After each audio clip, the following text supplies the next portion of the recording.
Hi there. Today I'm going to speak to you a little bit about prophecy and something that I call the love factor.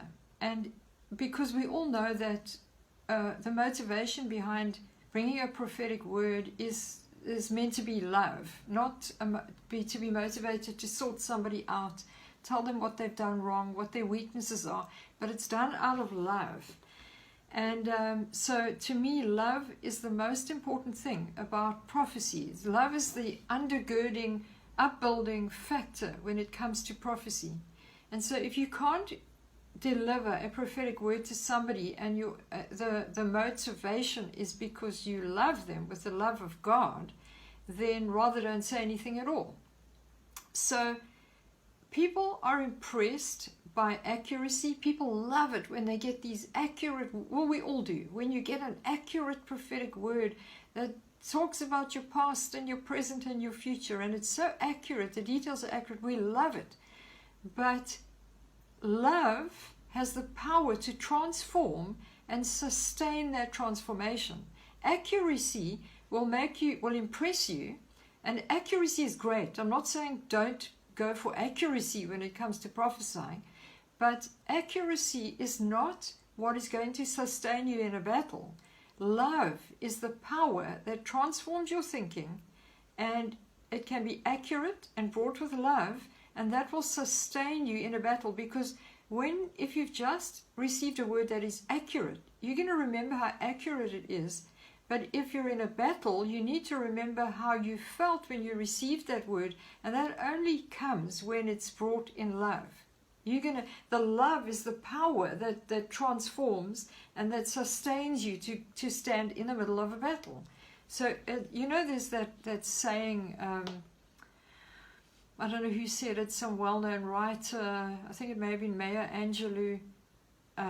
It's not what you say that people remember, but it's how you make them feel, that kind of thing. It's exactly the same with prophetic ministry. If there's no love, you will just be this. I'll give you, the 1 Corinthians 13, though I speak with the tongues of men and of angels, but have not love, I have become sounding brass or a clanging cymbal. And though I have the gift of prophecy and understand all mysteries and all knowledge, and though I have all faith so that I could remove mountains, but have not love, I am nothing.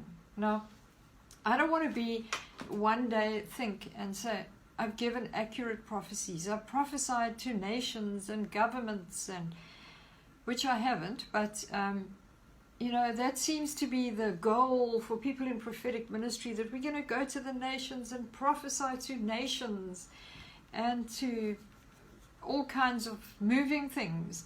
But the motive needs to be because God so loves the world that he sent you to speak on his behalf. That's why prophetic ministry is about revealing the heart of God. And the heart of God, even if there's justice that needs to come, it's because of the motivation of love, because God is love and the power of love. Love is what keeps people close to God in a challenge. It's not, I've got this accurate word, so you're hanging on to the word.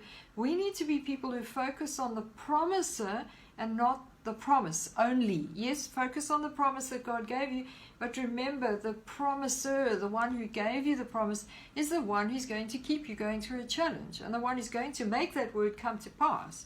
So you can't question love. But you can question a prophetic word. But when it comes in love, you can't question the motive behind it. You know whether it's given in love or not. You know whether you are giving prophetic words to other people to impress them with your accuracy, or if you're giving prophetic words because you love the body. That's what it's all about. You love God's church. And so whatever you bring to them to encourage, to edify, exhort, and comfort is done out of love. Now that's real transformational prophetic words. I just want to read you something out of your Now season. And there's a chapter in here where I speak about happy prophets are the new thing.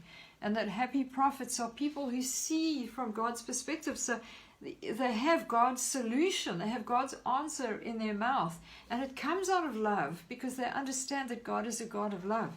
And so let me just read something. Happy prophets know the mercy of God, and are careful about avoiding the need to prophesy the judgment of God because of what they see. We prophesy words that are life-giving because they carry the resurrection life that is the atmosphere of heaven. God has been laying foundations in our lives and speaking of his character. In the book of Ephesians, Paul prays that the eyes of our understanding be enlightened in the knowledge of God. That's about getting to know him, really know him, and to know what he would do and what he would say in this season. Not our old perceptions and religious mindsets that tells us all kinds of things. He wants a prophetic generation who speak the truth in love and set people free to love him more. You know, when you get a prophetic word, then when you've encountered the Spirit of God, when you've encountered the love of God that washes over you and builds you up, it turns you to God. You don't want to follow that person who gave you the prophetic word because it was so accurate. Yes, you are impressed. Yes, you honor them and you respect them and you do whatever you do.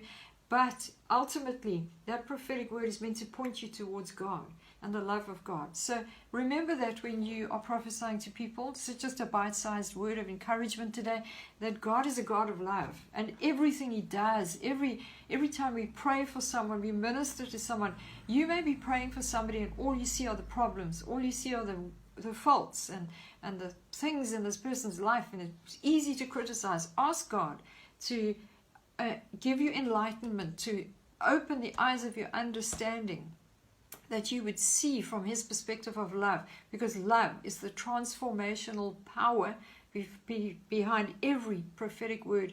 Every bit of ministry you're going to do has to be done out of love. So be encouraged with that today.